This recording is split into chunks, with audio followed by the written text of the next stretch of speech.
Jose Young's here with MMA Fighting.com, here with the man himself, Mams Taylor. Now, Mams, I flew all the way from the United States here to don't blame you. to What see a the call. drama, right? Yeah. And we just left the press conference moments ago now. I've been covering MMA and the UFC for a little more than a decade. I think out of everyone in this building, I've been to more Tony Ferguson, more Darren Till, more Luke Rockhold press conferences than anyone here.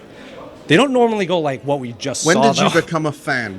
When did you become a proper fan of MMA? Of MMA? Ooh, that was probably back in the Pride days, probably 01, 02. Yeah, Pride. I mean, Pride was the best thing in the world. Bro, Like, Pride was incredible. Pride was really the best. Yeah. And then it kind of went into deep jewels and WEC, Strikeforce, UFC, and just kind of kept growing and growing and growing. Yeah, But, yeah. I mean, we've seen some wacky press conferences, but from these individuals, Darren's obviously a bit of a hothead. Luke can get into a scuffle. Dylan is Dylan, but having them all up on stage at the same time, I mean, you had to have known this was going to happen. Well, that was the vision for sure. So we have 11 fights on this card. I wanted to separate 8 of them and put these 3 fights up. Having Tony Ferguson, you know, the potential of him and Dylan. Tony's such a gentleman anyway, He really but is. sometimes he gets into the WWE mode and gets animated, and sometimes he doesn't, you know. And today he just composed himself and he was there, but there was so much going on anyway. I think they did the crazy stuff for him. Do you know? feel like this is a boxing event, obviously, Misfits Boxing, but it feels like it's a bit of an MMA event overall, just based on the guys in the top fight, Tony Ferguson, Dylan. This has, out of every event you've had, this has had the most crossover appeal, obviously, but like, how have like the MMA fans and the media, like, how have you taken to them, or like how has there been reception to this product? Because a lot of them, this will be the introduction for the Misfits brand. That's right. And listen, I welcome fans from everywhere, all walks of life. If you're a fan of combat sports like I am, I grew up watching dubbed Chinese movies, kung fu movies all day long. Would wake up at 4 a.m. and watch Mike Tyson fight. I'd watch old tapes of Sugar Ray Leonard and Duran, and so then I was there from the beginning as a fan of UFC and Pride. You know, I'm talking before it was before there were weight classes. And, the dark ages. Oh yeah, and I was like, I got Ken Shamrock's book and read it, and I followed his training routine and his diet. Like I'm a big fan of that, and I'm a big fan of what used to be the WWF and is now WWE. So one day, when I found out that there was no that WWE was premeditated outcomes. I was more upset about that than when I found out about the Tooth Fairy. I was more upset about that than when I found out about Santa Claus. So I was like, why don't they fight for real and still have these storylines and this entertainment? And really, I think that was the beginning of planting the seed for a manifestation of an all-encompassing entertainment brand that brings you the action.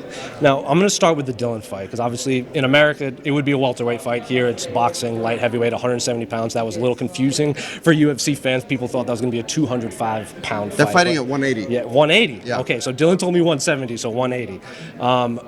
Dylan obviously was supposed to fight KSI in a boxing match. Yes. He has the boxing fight against Logan Paul.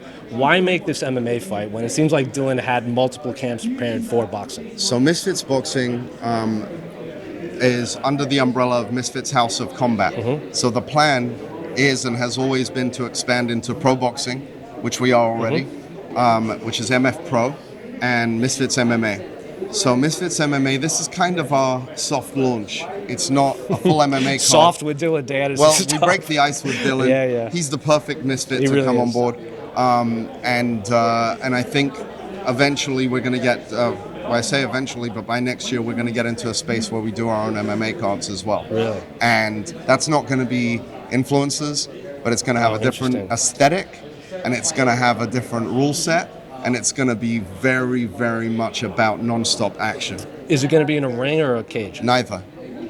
You'll have to wait and see. Oh, now you have me intrigued. Right? Bro, it's got very traditional roots with very innovative presentation. Will you be willing to, say, cross promote with bare knuckle, karate combat, other kind of alternative promotions? No, this is going to be its own thing. This is going to get the attention of anyone who's a purist and anyone who's an entertainment fanatic, people who are actual martial artists who understand where it came from, what it was about, what the the hubris on the bad side Yeah. of martial arts. What stops you from progressing is ego, but it Yeah. also is entertaining.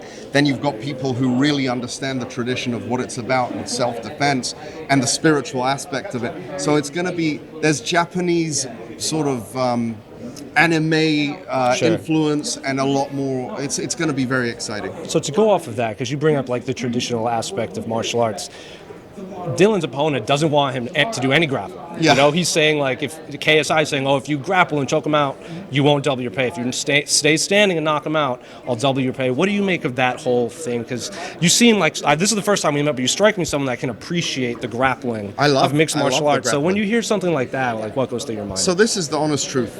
If you go to a jiu-jitsu tournament, if you go to watch jiu-jitsu, 95% of the people in attendance do jiu-jitsu. They practice it. Fair. If you go to UFC, which already fighting is kind of a niche sport, right? It's a big niche sport, but so then you're watching a niche of a niche. Really, you have to be a jiu-jitsu practitioner to understand what an omoplata is, to what a twister is, or what you have to know a little bit how to roll to appreciate it. So the general public who are watching the UFC, it's the other way around. 95% of them don't do MMA, you know? They want to see a fight. So if you're in it, it's about balancing it out a little bit better. And I plan to keep all aspects of martial arts, but keeping that balance where the entertainment flows a lot better.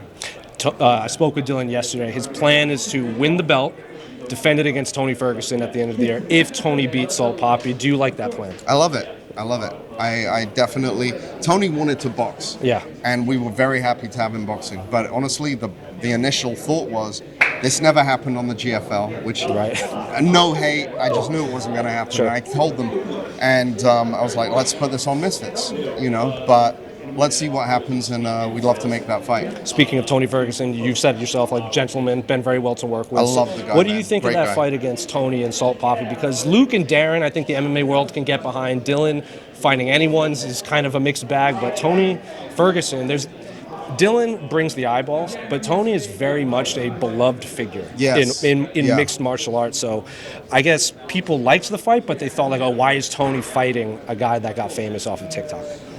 Okay, well, the guy who got famous off of TikTok has really earned his spot with a lot of entertainment, a lot of knockout victories. The kid's really humble.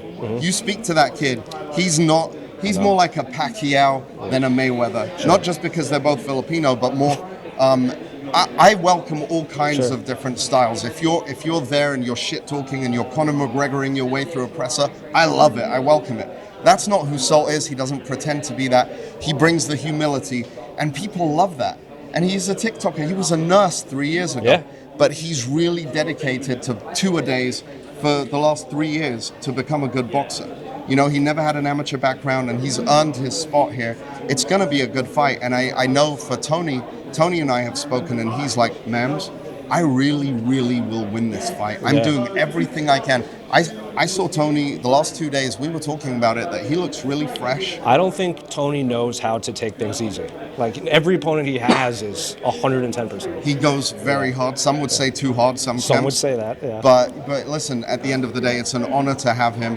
The respect is massive for him, and I hope it's a great fight for both of them. You know. Yeah. So if Tony comes to you and says, "I want to keep boxing after this," would you honor that, or would you kind of try to say, "Hey, we got this MMA title that we want to kind of have you do"? I'd like Tony to be happy for as long as he's here. So if he says he wants to do MMA or he wants to box, that'll be up to him. And then the main event, Darren Till, Luke Rockhold. Darren, we've seen box. We've seen him box in Misfits. Yes. We haven't seen Luke fight. We haven't seen Luke fight in a boxing ring with shoes, with gloves. We spoke to him earlier, and he was like, you know, boxing was probably one of the weaker parts of his game, and he's enjoying the process of mastering this sport, this new sport. So how did that fight come together, and what do you make of two former UFC title contender, UFC champion, and now they're going to fight in a boxing ring? Look, Darren signed to us long term. Yeah. He's been the face of Misfits since KSI's been injured.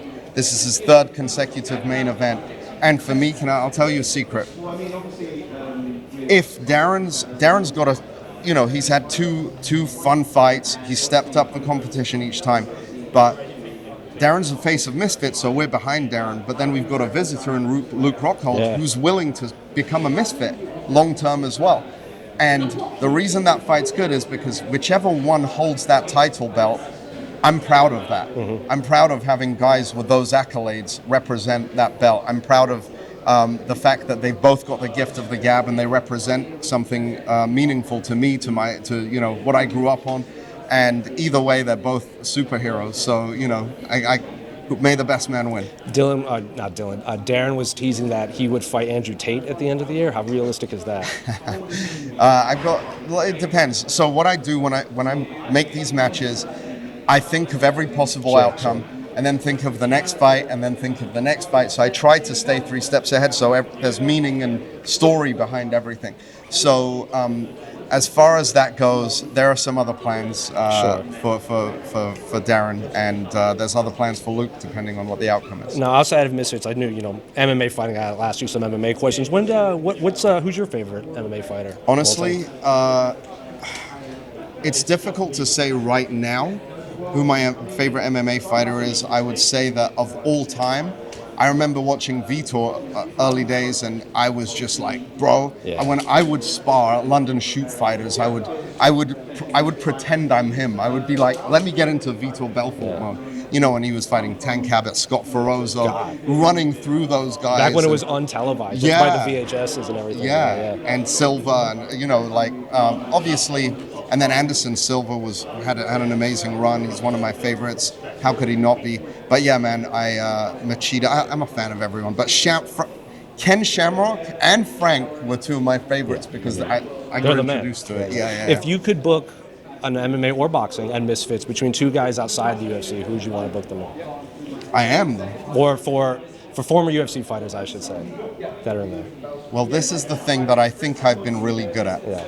I'm not taking, and I won't name names because these guys are heroes to me, like the guys who've been in UFC. The guys who have crossed over Father Time has started to get the best of them. Fair. I try not to bring that in. I don't care if it's going to bring eyeballs and entertainment. I know that the fight is not going to be fun to watch, and I know that it's going to be relatively dangerous to do at a certain point. So what do you make of that Vanderlei-Vitor boxing match that's coming up in Brazil? Because that seems that would kind of check those boxes. That's a really good question. Yeah. Maybe. How old is Vanderlei now? He's got to be pushing close to 50. Both of them just went into the UFC Hall of Fame. Yeah, I know. And Vitor is. I know Vitor personally. Great guy. I know his manager really well, and Vitor is still really, really in great shape. Yeah.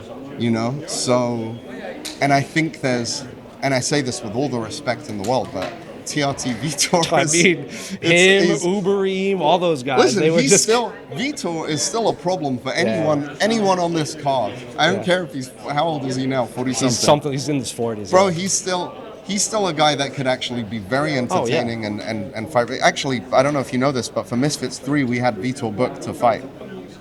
Against who? Hasim Rahman Jr. Oh, interesting. Yeah. Wow. What happened there? He got COVID, and it was like a couple of weeks before, so we had to replace it with Hardy. What's his name? Greg Hardy? Greg Hardy, yeah. Okay. Well, Mams, thank you so much for the time and your MMA fighting debut, I would say. I guess were you on the MMA Hour back in the day? I was. Your debut on camera, I guess I should say. Yeah, no, it's a pleasure. I'm a big fan. Keep it up, brother. Thank you for so coming. Much. It means Appreciate you.